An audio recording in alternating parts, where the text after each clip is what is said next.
ಈ ವರಮಹಾಲಕ್ಷ್ಮಿ ಹಬ್ಬಕ್ಕೆ ಬೇಳೆ ಒಬ್ಬಟ್ಟು ಮಾಡೋಕ್ಕೆ ತುಂಬ ಟೈಮ್ ತೊಗೊಂಡ್ಬಿಡತ್ತೆ ಅನ್ನೋರು ಈ ಈಸಿಯಾಗಿರೋ ಅಂಥ ಶೇಂಗಾ ಹೋಳಿಗೆನ ಟ್ರೈ ಮಾಡಿ ನೋಡಿ.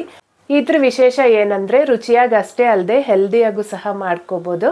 ಮೊದಲಿಗೆ ಮಿಕ್ಸಿಂಗ್ ಬೌಲ್ಗೆ 2 ಕಪ್ಪಷ್ಟು ಗೋಧಿ ಹಿಟ್ಟು, ರುಚಿಗೆ ಬೇಕಾಗಿರೋಷ್ಟು ಉಪ್ಪು, ನೀರನ್ನು ಹಾಕ್ಕೊಂಡು ಚಪಾತಿ ಹಿಟ್ಟಿನ ಅದಕ್ಕೆ ಕಲಸಿಟ್ಕೊಂಡು ಮತ್ತೆ 2 ಸ್ಪೂನ್ ಎಣ್ಣೆ ಹಾಕಿ ಇದನ್ನು ಚೆನ್ನಾಗಿ ನಾದಿ ಕಲಿಸ್ಕೋಬೇಕು.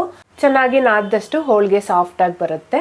ಈಗ ಇದನ್ನು ನೆನೆಯೋದಕ್ಕೆ ಇಟ್ಬಿಟ್ಟು ಸ್ಟವ್ ಮೇಲೆ ಒಂದು ಫ್ರೈ ಪ್ಯಾನ್ನ ಇಟ್ಕೊಂಡು 1 ಕಪ್ಪಷ್ಟು ಕಡಲೆ ಬೀಜನ ಚೆನ್ನಾಗಿ ಲೋ ಫ್ಲೇಮಲ್ಲೇ ಫ್ರೈ ಮಾಡಿಕೊಂಡು ಅದೇ ಕಪ್ಪಲ್ಲಿ 1/4 ಕಪ್ಪಷ್ಟು ಬಿಳಿ ಎಳ್ಳನ್ನು ಸಹ ಹಾಕ್ಕೊಂಡು ಅದನ್ನು ಚೆನ್ನಾಗಿ ಸಿಡಿಯೋವರೆಗೂ ಫ್ರೈ ಮಾಡಿ ತೆಗೆದಿಟ್ಕೋಬೇಕು.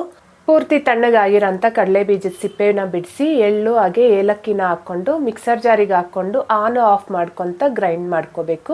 ನಂತರ 1 ಕಪ್ಪಷ್ಟು ತುರಿದಿರೋ ಅಂಥ ಬೆಲ್ಲನ ಸಹ ಹಾಕ್ಕೊಂಡು ಚೆನ್ನಾಗಿ ಪೌಡರ್ ಮಾಡಿಕೊಂಡು ಇದಕ್ಕೇನೆ 2ರಿಂದ 3 ಸ್ಪೂನಷ್ಟು ಮಾತ್ರ ನೀರನ್ನು ಸ್ವಲ್ಪನೇ ಸೇರಿಸ್ಕೊಂಡು ಬೇಳೆ ಹೂರಣನ ಹೆಂಗೆ ರೆಡಿ ಮಾಡ್ಕೊತೀವಿ ಆ ಕನ್ಸಿಸ್ಟೆನ್ಸಿಯಲ್ಲಿ ಮಾಡಿಟ್ಕೋಬೇಕು.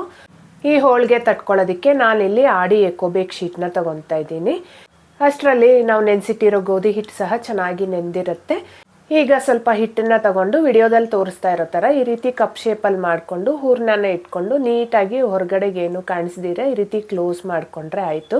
ಫಸ್ಟ್ ಟೈಮ್ ಮಾಡೋರಾದರೆ ಈ ಸ್ಟೆಪ್ನ ಒಂದು ಸ್ವಲ್ಪ ತಾಳ್ಮೆಯಿಂದ ಮಾಡಿಕೊಂಡ್ರೆ ನೀಟಾಗಿ ಬರುತ್ತೆ.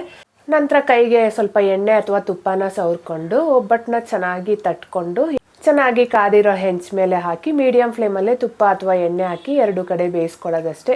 ಈಸಿ ಇದೆ ಅಲ್ವಾ? ನೀವು ಸಹ ಒಂದ್ಸರಿ ಟ್ರೈ ಮಾಡಿ ನೋಡಿ ಆಯಿತಾ? ಬಾಯ್.